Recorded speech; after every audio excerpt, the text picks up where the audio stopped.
Hi everyone, like Jan told, I'm Karlien Dejaeger and I'm a joint PhD student between the University of Ghent and Lille.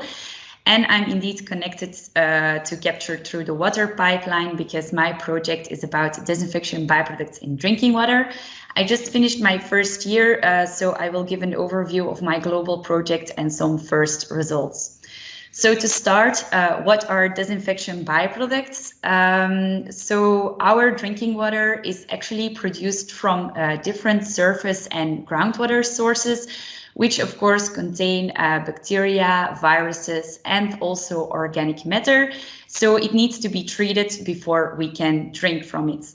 We want to remove organic matter to a certain extent because it can contribute to an undesired taste and odor to our drinking water, but it can also act as a nutrient source when we want to distribute the treated water to the different households.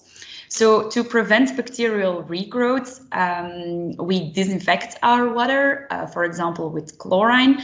But what has been seen in the past 2 decades that this chlorine will also react with some leftover organic matter to produce the so-called disinfection byproducts. More than 700 disinfection byproducts have already been identified and are categorized into different families. But only 2 families have been regulated, which are the trihalomethanes and the haloacetic acids. Disinfection byproducts can either be mono, di, or tri-substituted, where you can have either the chlorine halogen, but also the bromide and the iodide halogen, if those latter 2 are present in your source water. So in literature, they have already been looking for which organic matter precursors are responsible for those disinfection byproducts and what is their potential toxicity for humans. So to identify the precursors, research has been looking into how to split the natural organic matter into different fractions with similar physical or chemical properties. This has been done, for example, by the use of resins to split the organic matter into hydrophobic or hydrophilic NOM. And here it has been seen that if you chlorinate those 2 fractions, that the hydrophobic fraction mostly produces regulated trihalomethanes, and that hydrophilic NOM mostly produces unregulated compounds. What they also have been doing is using a series of membranes to split the NOM into several fractions with similar physical properties, namely size. So they put membranes from large pore size to small pore size to obtain high molecular weight fractions, intermediate molecular weight fractions, and low molecular weight fractions. But if they chlorinate those fractions, they actually see that each fraction produces similar amounts of all disinfection byproducts. And the reason for that is because it has been seen that the membrane fractionation is actually not that good because high molecular weights have been found in low molecular weight fractions and the other way around. So that's still a problem to be solved.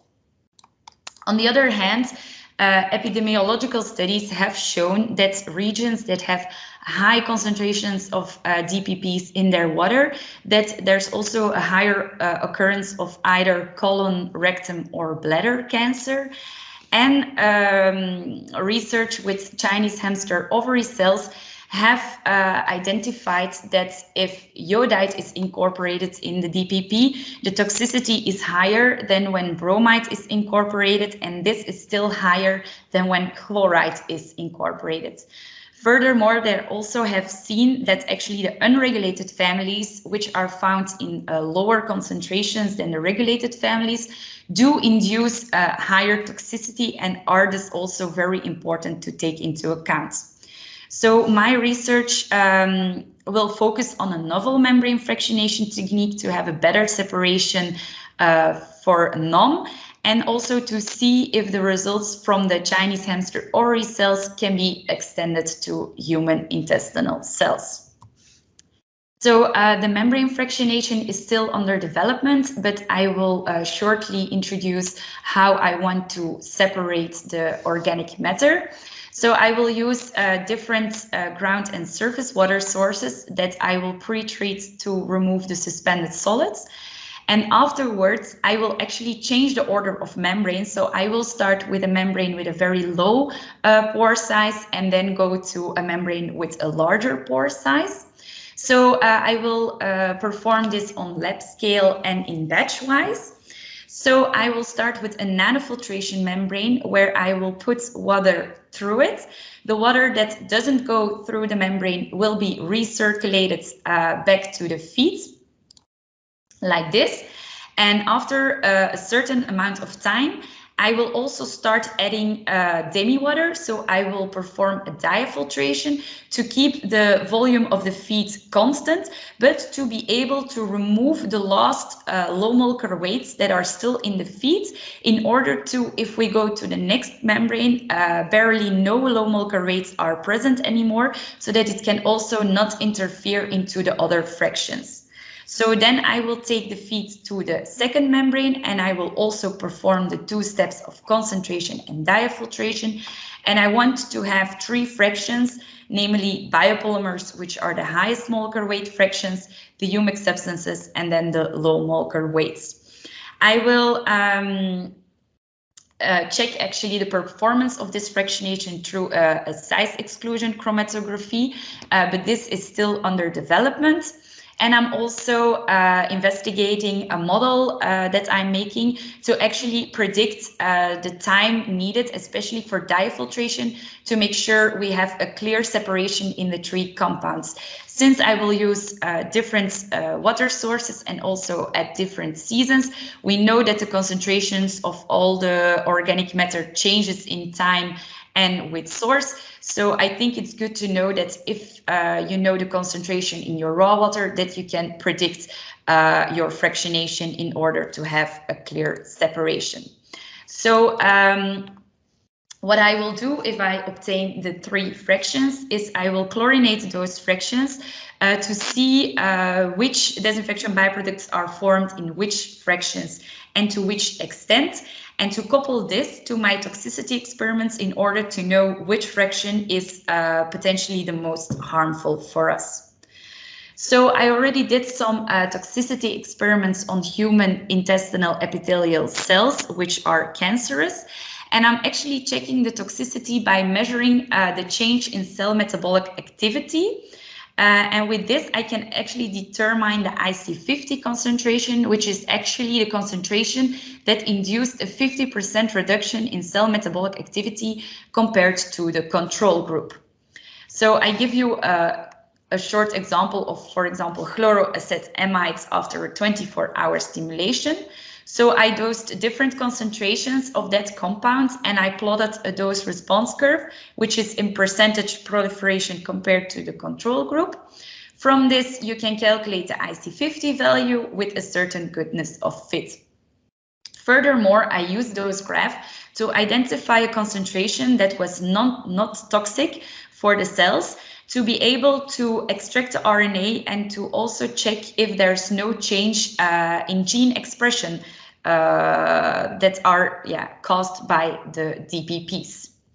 So I focused on 2 groups, the haloacetamides, which is an unregulated family, and the haloacetic acids, which are a regulated family, where I change the halogenes, so both chloride, bromide, and iodide, but I will also look at desubstituted and trisubstituted chloroacetamides.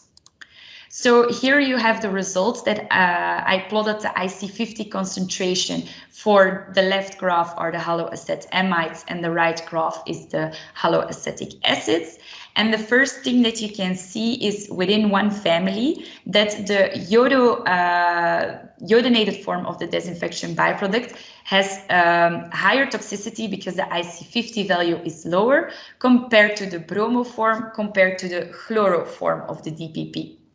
Except for the dichloro and the trichloroacetamides, where the IC50 concentration is much higher than the others.